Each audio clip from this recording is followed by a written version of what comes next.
Hello friends, आप सबका बहुत बहुत स्वागत है रैंकर्स मंत्रा में। फ्रेंड्स, झारखंड में जो नियुक्ति नियमावली बनी है या बन रही है, तो उसमें साफ साफ बताया गया है कि प्रत्येक छात्र के लिए झारखंड से मैट्रिक और इंटर होना जरूरी है और ये सामान्य वर्ग के लिए अनिवार्य कर दिया गया है।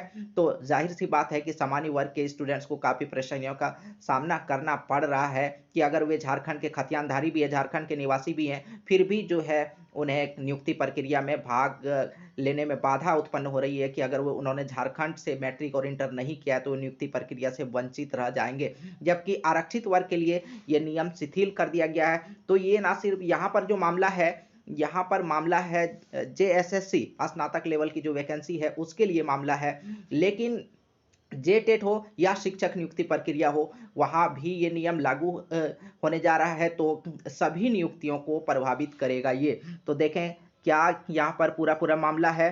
स्नातक स्तरीय परीक्षा संचालन संशोधन नियमावली 2021 का मामला है। प्रार्थी ने मैट्रिक व इंटर परीक्षा राज्य के संस्थान से उत्तीर्ण होने संबंधी प्रावधान को असंवैधानिक बताया।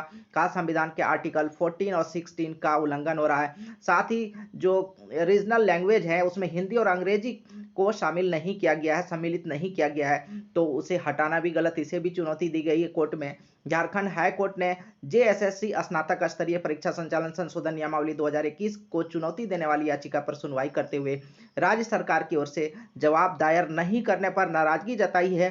Chief justice doctor Ravi Ranjan व जस्टिस सुजीत नारायण प्रसाद की खंडपीठ ने वीडियो कॉन्फ्रेंसिंग के माध्यम से सुनवाई के दौरान मौखिक रूप से कहा कि संशोधन नियमावली से ऐसा लगता है कि सामान्य वर्ग के विद्यार्थियों के लिए प्रावधान को अनिवार्य बनाकर सरकार उन्हें झारखंड से बाहर जाकर पढ़ाई करने से रोकना चाहती है, क्योंकि सामान्य वर्ग के लिए अभ्यर्थियों के लिए इसे अनिवार्य कर दिया गया है, जबकि आरक्षित वर्ग के श्रेणी के जो छात्र हैं उनके लिए ये लागू नहीं होगा, उनके लिए ये नियम शिथिल रहेगा। आरक्षित वर्ग को छूट दी गई है। तो आरक्षित वर्ग के विद्यार्थी बाहर जाके पढ़ सकेंगे, बाली में शामिल हो सकेंगे, लेकिन खंडपीठ ने मौखिक रूप से कहा कि जेएसएससी स्नातक स्तरीय परीक्षा संचालन संशोधन नियमावली के उक्त प्रावधान को प्रथम दृष्टया देखने से प्रतीत होता है कि संविधान की आर्टिकल 14 और 16 का उल्लंघन हो रहा है। खंडपीठ ने कहा कि कई नियुक्ति प्रक्रियाएं शुरू की गई, यदि मामले में और विलंब होता है तो अन्य नियुक्तियां भी प्रभावित हो सकती है।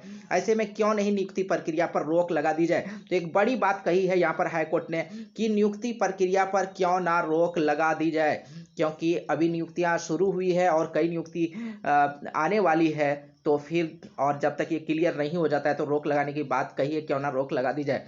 अभी तक रोक लगाया नहीं गया है, यहाँ पर आप ध्यान दें। खंडपीठ ने राज्य सरकार को जवाब दायर करने के लिए अंतिम अवसर देते हुए मामले की अगली सुनवाई के लिए 8 फरवरी को तिथि निर्धारित किया है और 8 फरवरी को इस पर सरकार क्या जवाब देती है और फिर हाई कोर्ट का क्या इसमें बात होती है, तो ये हम लोग देखेंगे 8 फरवरी को क्या इस पर जजमेंट आता है, देखना है। हिंदी और अंग्रेजी को हटाना गलत। उल्लेखनीय कि प्रार्थी रमेश हासदा व कुशल कुमार की ओर से याचिका दायर की गई। प्रार्थी ने जेएसएससी स्नातक स्तरीय परीक्षा संचालन नियमावली 2021 को चुनौती दी है। इसमें मैट्रिक और इंटर परीक्षा राज्य के संस्थान से अनिवार्य होने संबंधी प्रावधान को असंवैधानिक बताया है। ये भी कहा है कि भाषा से हिंदी और अंग्रेजी को हटाना गलत है, क्योंकि एक बड़ी संख्या छात्रों की ऐसी है झारखंड में जो हिंदी भाषा बोलते हैं या जिनकी मातृभाषा हिंदी है। तो क्षेत्रीय भाषा से यहाँ पर उन्होंने सवाल उठाया कि हिंदी भाषा को और अंग्रेजी भाषा को जो है